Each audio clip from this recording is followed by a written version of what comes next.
Hi friends, welcome to thavacookandhealthtips. Today நம்ம பார்க்க போகிற ரெசிபி இறால் வறுவல். நான் 1 kg இறால் க்ளீன் பண்ணி எடுத்து வச்சுருக்கேன். அதில் இப்போ ஒரு அரை ஸ்பூன் மஞ்சத்தூள் ஆட் பண்ணிக்கிடுவோம், அரை ஸ்பூன் உப்பு ஆட் பண்ணிக்கிடுவோம். இப்போ பெப்பர் கொஞ்சமாக ஆட் பண்ணிக்கிறேன். கரம் மசாலா ஒரு அரை ஸ்பூன் ஆட் பண்ணிக்கிடுவோம். இப்போ அரை ஸ்பூன் மிளகாய்த்தூள் ஆட் பண்ணிக்கிடுவோம். இப்போ நான் 2 ஸ்பூன் சிக்கன் 65 மசாலா ஆட் பண்ணிக்கிறேன். இப்போ ஒரு ஸ்பூன் மல்லித்தூள் ஆட் பண்ணிக்கிறேன். இப்போ நல்லா மிக்ஸ் பண்ணி விட்டுருவோம். இப்போ கைட்டை நல்லா மிக்ஸ் பண்ணிக்கிடுவோம். நல்லா அந்த மசாலா எல்லாமே இறாலில் நல்லா மிக்ஸ் ஆகணும்.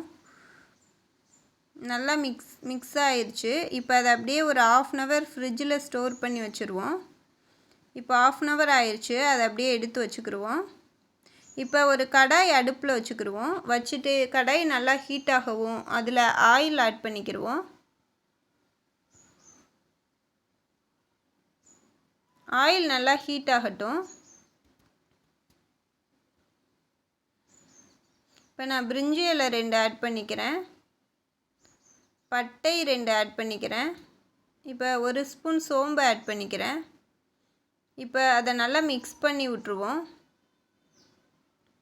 இப்போ நல்லா பொரிஞ்சு வந்துருச்சு. இப்போ நான் வெங்காயம் ஆட் பண்ணிக்கிறேன். நான் சின்ன வெங்காயம் தான் எடுத்திருக்கேன், ஏன்னா சின்ன வெங்காயம் நல்லா டேஸ்ட்டாக இருக்கும், அதனால அதை எடுத்திருக்கேன். நீங்கள் பெரிய வெங்காயம் கூட ஆட் பண்ணிக்கிறங்க. இப்போ வெங்காயம் நல்லா வதங்குறதுக்காக ஒரு ஸ்பூன் உப்பு ஆட் பண்ணியிருக்கேன். ஏன்னா பிரான்லேயும் உப்பு போட்டிருக்கனால நீங்கள் கொஞ்சமாக உப்பு ஆட் பண்ணிக்கிறங்க. இப்போ கருவேப்பிலை ஆட் பண்ணியிருக்கேன். ஆட் பண்ணி நல்லா மிக்ஸ் பண்ணிடுவோம். இப்போ 2 தக்காளி நான் நல்லா பேஸ்ட்டாக அரைச்சி வச்சுருக்கேன், அதையும் ஆட் பண்ணி மிக்ஸ் பண்ணிடுவோம். இப்போ தக்காளி நல்லா ஆயிலோடு மிக்ஸ் ஆகி ஆயிலெலாம் பிரிஞ்சு வந்துருச்சு. இப்போ நான் இஞ்சி பூண்டு பேஸ்ட் அரைச்சி வச்சுருக்கேன், அதில் ஒரு 2.5 ஸ்பூன் ஆட் பண்ணிக்கிடுவோம்.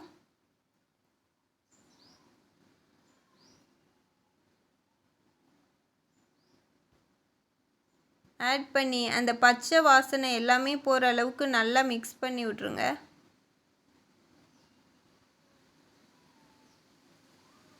இப்போ நல்லா மிக்ஸ் ஆகி ஆயிலெலாம் பிரிஞ்சு வந்துருச்சு. இப்போ கொத்தமல்லி ஆட் பண்ணிக்கிடுவோம். ஆட் பண்ணி நல்லா மிக்ஸ் பண்ணி விட்ருவோம். இப்போ நம்ம ஊற வச்சுருக்கோம் இல்லையா, அந்த இறாலை எடுத்து அப்படியே நம்ம ஆட் பண்ணிடுவோம். ஆட் பண்ணி நல்லா மிக்ஸ் பண்ணி விட்ருவோம்.